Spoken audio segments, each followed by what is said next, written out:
বান্দা যদি ঘরের ভিতরে খাবার খায় লুকিয়ে, দুনিয়ার কোনো মানুষ দেখবে না, তারপরও দেখবেন বান্দা শুধুমাত্র আল্লাহকে ভয় করে, বান্দা চিন্তা করে দুনিয়ার কোনো মানুষ যদি নাও দেখে অবশ্যই অবশ্যই আমার রব দেখতেছে, ঠিক কিনা বলেন? এজন্য আল্লাহ রাব্বুল আলামিন বান্দা যখন ইফতারির সামনে নিয়ে বসে যায়, ফেরেশতাদেরকে ডাক দিয়ে বলে, ফেরেশতারা দেখো, তোমরা নিষেধ করেছিলে দুনিয়াতে আদম তৈরি করার দরকার নাই। ফেরেশতারা দেখো, আমার বান্দাগুলো আমি আল্লাহ তাআলাকে দেখে নাই, না দেখে তারা আমার হুকুম পালন করতেছে। পিপাসায় কলেজা ফেটে যায়, পানি খায় না, ক্ষুধায় তারা অস্থির হয়ে যায়, খাবার খায় না। বান্দা আমি আল্লাহ তাআলাকে ভয় করে, এই বান্দাগুলো আমি আল্লাহ তাআলাকে ভয় করে আমার কাছে সাহায্য চায়। ফেরেশতা তোমরা সাক্ষী থাকো, আমার এই বান্দাগুলো আমি আল্লাহকে না দেখে আমার হুকুম পালন করতেছে। এই মুহূর্তে আমি আমার বান্দাদের তামাম জিন্দেগির গুনাহগুলো মাফ করে দিলাম। এই বান্দাগুলো আমার কাছে যদি হাত তুলে কিছু চায়, চাইতে দেরি হবে, কিন্তু আমি আল্লাহ তাআলার কবুল করতে দেরি হবে না। আল্লাহু আকবার। এজন্য আমার রাসূল বলেন, লিসাইমি ফারহাতানি, রোজাদারের জন্য দুইটা খুশির সংবাদ আনন্দের সময়। এক নম্বর হলো ফারহাতুন ইনদা ফিতরিহি, রোজাদার যখন সারা দিন রোজা রেখে ইফতার করে। দুই নম্বর হলো যেদিন আল্লাহ রাব্বুল আলামিনের সাথে ওই বান্দা সাক্ষাৎ করবে। বলেন আল্লাহু আকবার। আল্লাহ রাসূল বলেন, আন সাহল ইবনে সাআদ রাদিয়াল্লাহু তাআলা আনহু قال قال رسول الله صلى الله عليه وسلم ফিল জান্নাতি সামানিয়াতু আবওয়াব, জান্নাতের ভিতরে 8টা দরজা আছে। এই দরজাগুলোর একটা দরজার নাম হলো রায়্যান।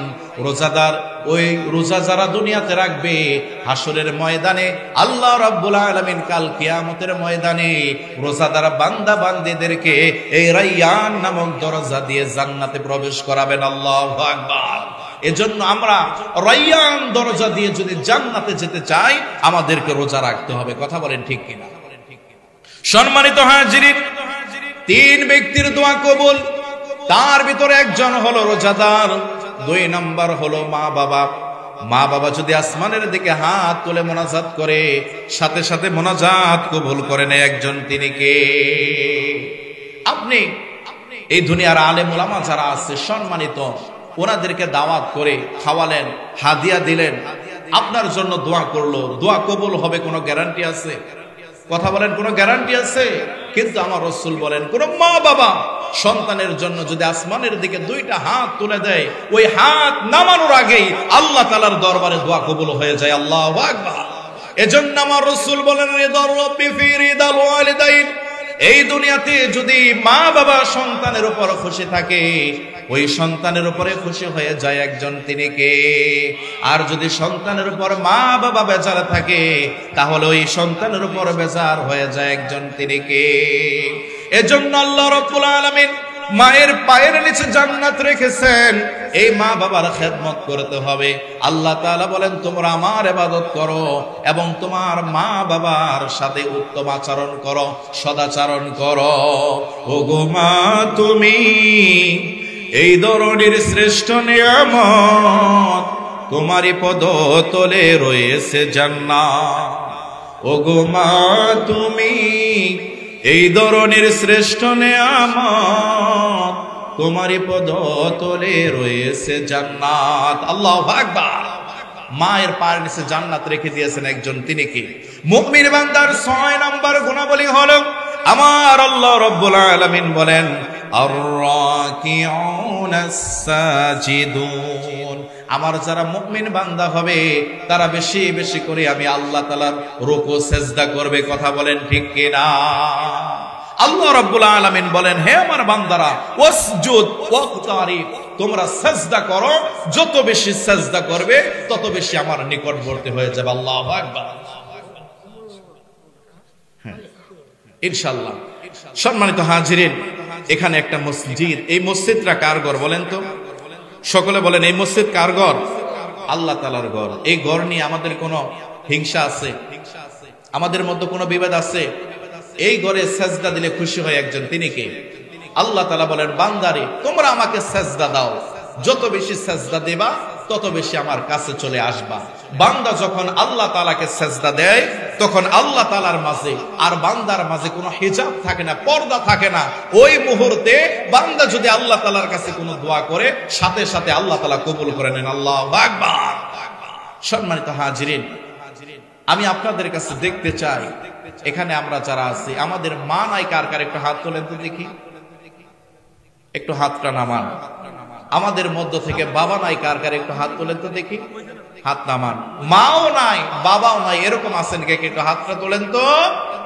আমরা দোয়া করব আমাদের সম্মানিত, আপনারা জানলে অনেক খুশি হবেন, আমাদের এই মাহফিলে এমন এমন আজকে আমন্ত্রিত উলামায়ে কেরাম আসছেন, আপনাদের জন্য দোয়া করবেন। ফুরফুরা শরীফ থেকে হুজুর আসছেন, আপনাদের জন্য দোয়া করবেন, আমরা দোয়া করব। আমি আপনাদের কাছে দেখতে চাই এই মসজিদের উন্নতি কল্পে আল্লাহ তাআলাকে ভালোবেসে মা বাবার রূহের মাগফিরাতের জন্য, নাজাতের জন্য, ইসালে সওয়াবের নিয়তে ইনশাআল্লাহ এই মসজিদে 10,000 টাকা দেব। মায়ের জন্য 5,000, বাবার জন্য 5,000। এরকম কেউ আছেন যে হুজুর আমি এই মসজিদের জন্য 5,000, মায়ের জন্য বাবার জন্য 5,000? আচ্ছা, দুনিয়াতে দেখেন এত শীত পড়েছে, ল্যাব কম্বল তোষক ব্যবহার করতেছি, তারপরেও আমাদের শীত কমে না। আহারে আমাদের মা বাবাকে একটু চিন্তা করুন, ওই কবরের ভিতরে রেখে এসেছি। চিন্তা করে দেখো না কবরে কি যাইবা না, ঠিক না? চিন্তা করে দেখো না কবরে কি যাইবা না। আজান কানে শুনিয়া কেমনে থাকো ঘুমায়া, আজান কানে শুনিয়া কেমনে থাকো ঘুমায়া। কবরের আযাবের কথা একটু স্মরণ করো না, চিন্তা করে দেখো না কবরে কি যাইবা না, ঠিক না মুসলমান? কবরে যাইতে হবে। ওই কবরকে ভয় করে আল্লাহ তাআলার ঘর মসজিদ উন্নতি করবে 10,000 টাকা দিবেন। এরকম কেউ কি আছেন? বলেন, এরকম কেউ আছেন? দোয়া হবে ইনশাআল্লাহ, একটু তাড়াতাড়ি বলেন। কত টাকা কত পয়সা অকারণে চলে যায়, আল্লাহ রাস্তায় দান করিলে পরকালে পাওয়া যায়। কথা বলে ঠিক কিনা? আমাদের এই দান এটা বৃথা যাবে না, আমরা পরকালে অবশ্যই পাবো। আল্লাহ তাআলা আমাদের এই দানকে 10 গুণ সমপরিমাণ করে আমাদেরকে ফেরত দেবেন। আল্লাহু আকবার।